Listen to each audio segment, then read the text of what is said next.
Hello and welcome, or welcome back. If you're new to the channel and don't know who I am, I'm Georgie from Healing Moons, and today we're looking at the element of spirit and how to more fully embody that as a concept, and the weaver and the mind. And if you've been following the series, then you will know that we've been working from this particular book, Anatomy of a Witch, by Laura Tempest Zakroff. I will remember her name at some point. But this is the last episode of the series, and thank you if you've been following along. I hope that you've been finding it somewhat interesting and helpful. I'm not going to read from the book for you today. I just want to kind of talk about the general concepts that are in there, because the weaver refers to our mind, which is also our connection to our higher selves, spirit and the divine, depending on what terminology you want to use, but it basically is what connects us to source, and it is the energy that permeates every part of our being. It isn't just something that is in the mind. It does refer to our thought process and patterns of thinking, how we see things and our perception, which all affect our manifestations and how our magic and spell work come to fruition. But it also speaks of that energy, that spark that is our soul and our spirit that is within us. So I wanted to talk to you about something that I use myself, that you can use to make you more aware and connected with your own energy, and it's just using your hands. So if you were to rub them together for a while, just to kind of, because that makes your palms more sensitive and helps open up your palm chakras. So you rub your hands together for a while. You can also kind of do it so that they're not actually touching, but you're just playing with the energy. But I like to feel the actual friction personally myself, and then do that afterwards.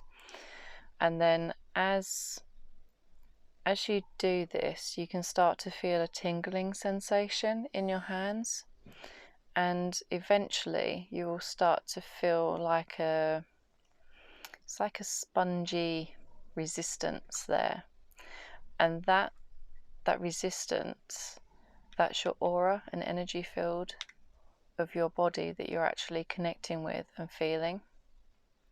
And the more that you play with it, the bigger the space in between and the resistance will be. But that's something that you can use. You can also use this if you are picking out crystals.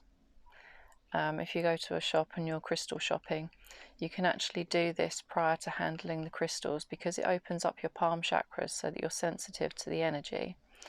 And then when you're handling the crystals, you'll then be able to pick up on the energy of the crystal more easily to tell whether it's for you or not. But it's a little side note there. But that's something that you can use to kind of physically make you more in tune with the energy that's within you and connects you to your spirit and higher self. I would like to briefly mention that there is 2 sigils in this chapter of the book, because there's a sigil for enhancing psychic visions, as well as the one at the end of the chapter which is the sigil of the weaver.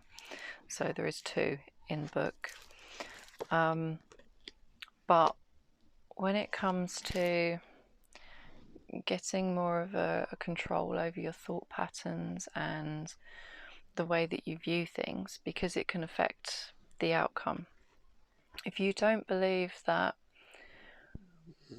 what you are doing your spell for is possible, then you're going to block that coming in, because the way that magic works is it uses the path of least resistance. Same as what people talk about in law of attraction. I know there are witches, pagans out there who don't like the law of attraction overlapping with witchcraft, whereas I just see it as a way that people are now conceptualizing it to understand it, because of it all being energy. And it's just another angle to come at it from. It's not necessarily that, oh, shouldn't be talking about law of attraction, but that's my personal take on things, and I know that everyone's different. So with peace and love, if you don't agree with it, just take what resonates and leave what doesn't. But it's important to note how we're thinking of things when we're doing our spell work, and whether we believe that it's possible, that what we're asking for is possible, and whether we believe in magic as something that is separate from us or something that is part of us. Because of the energy that we embody, and being a spiritual being or soul that's having a physical human experience, which is my belief of things, then it stands to rights that the magic is within us as well, because we are this spark of the divine that's embodied in this lifetime. Regardless of how many lifetimes you've been here, or what places you've been before you came here, the point is that you're here right now. And even just arriving on the planet is a miracle in itself. All the things that have to line up and to take place for that possibility, that life to come into the 3D, is a miracle and a magical thing in itself. So we're all inherently magical at the core of our being and our connection with spirit. And you can, if you're struggling to, although we've gone through the steps of aligning the body, if you're still having trouble with thought patterns, limiting self-beliefs and those sorts of things, there are things that you can do that can help to help you work through those, to release yourselves from those, because they're self-imposed limits that we put on ourselves. And because we believe it to be true, it becomes true. So if you think that you can't do something, then you're not going to be able to do it because you believe that you can't. So it's the same sort of principle. But I keep kind of going off track here on a little ramble. But the point is, you can use different things to help get through those. So you can use journaling.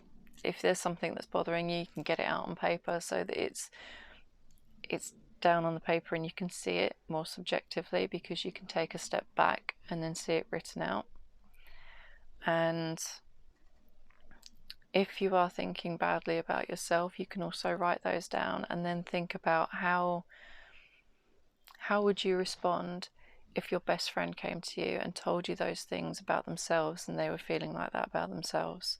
And you can kind of write a counter statement to those beliefs as well, and write it as you would if you were talking to your best friend, so that you can kind of start to become your own best friend.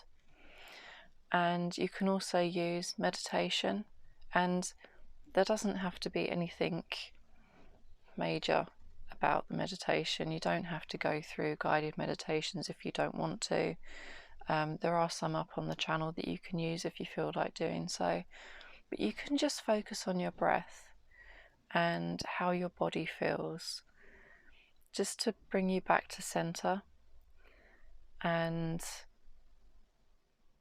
it's a bit like using the 3 breath technique that we've already covered in the series. It's all to help you ground and come back into yourself and connect with the true essence of you, rather than the craziness that's going on in your head, because we all have monkey mind. It's part of the human experience, because it's a part of the ego, and the ego isn't something bad that we need to get rid of, because it's there as a protector part to look after us. And although it will come in and go, no, don't do that, because if you go to do something new, then it's the unknown, aspect of it, and it's trying to protect you from it. So we can appreciate it for the protection that it wants to bring in and that it wants to look after us. But we don't need to let it govern our actions and what we do. We can acknowledge it and say, thank you, I appreciate you for trying to protect me, but we can handle this, and still do those action steps. And you know the exercise that I spoke about a moment ago with your hands? Once you've built up the energy, you can also use this to connect with your higher chakras as well. So I'm coming at this from an energy healer standpoint, but you can actually work with your own chakras to send them love as well. So you can do the hand exercise, build up the energy, and then place your hands on or around your head. So obviously for psychic connections, we would use the third eye, so you can put your hands over your third eye because it's at the center of your forehead here. So you can put your hands here. You could also put your hands on the top of your head, which is where your crown chakra is, which is what actually links us with our higher self and the divine and spirit and source. And you can imagine it as a thread that comes down from the center of the universe and actually goes in through the crown chakra, which is what connects us to everyone else as well. We also have another chakra at the back of our head, and this is a more primal chakra, and for the life of me I can't remember what it's called, but that chakra at the back of our head is, for me personally, that's where my clairaudience comes through. It's like someone is talking and it comes through the back of my head, and it's the same if I'm seeing an entity or spirit a lot of the time. If it's a past loved one, or not necessarily a loved one, but someone who has passed over, who has been here in the physical, then it will come through as like a memory through the back on that particular chakra. So they all connect you. All three chakras around your head will also connect you with different aspects of your psychic abilities and with source and your higher self, so you can work with those energetically. Also, if you're finding that you have, obviously if you have tinnitus, you should go for a medical examination and get that checked out with a doctor, and I'm not saying that you shouldn't. But you can also use this energy in your hands to put over your ears, because it can be that your guides, angels, and beings that want to come through to help guide you and communicate with you, they're at a higher frequency than what we are. And sometimes when they try and talk to us, if our chakras aren't aligned and opened, and we aren't open to that sort of connection, it can appear as ringing in the ears. And I'd noticed that my ears have started ringing. This is quite a number of years ago now. But by working with my ears and finding another way to communicate, which for me is through tarot, because it's taken a while for me to reconnect with my more intuitive and psychic abilities, and I'm still working on it now. But it gave me an easier way.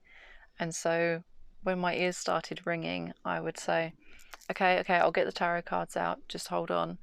And it would stop.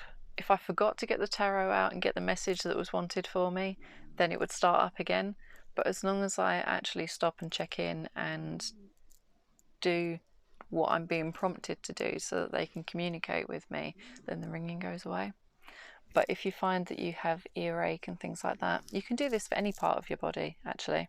I'm going off track completely with what this is supposed to be about in this episode, but you can use that same technique and then place your hands where the aches and pains are as well to help free up the energy and the blockages. So if you have earache, sore throat, those sorts of things, you can use that as well and send that particular part of your body love. So you're focusing on bringing that higher vibration in, and you're sending love to that particular part of your body that is experiencing discomfort and things like that as well. And you can obviously use these exercises, you can use them at any time, but you can also use the ones to do with like connecting to your higher self and spirit when you're preparing to do your spell work and things like that. So I hope that you've enjoyed this, and thank you for joining me. If you've made it through the series, then thank you. I wasn't quite sure how this was going to go. We're going to be doing a few different things now that the series is over and stuff like that. But thank you so much for being here. I really appreciate you, and I'm sending you so much love. And I hope that you will come back and see me again soon. Please feel free to like, comment or subscribe below to be notified of when my next video will go up. And until next time, take care. Bye.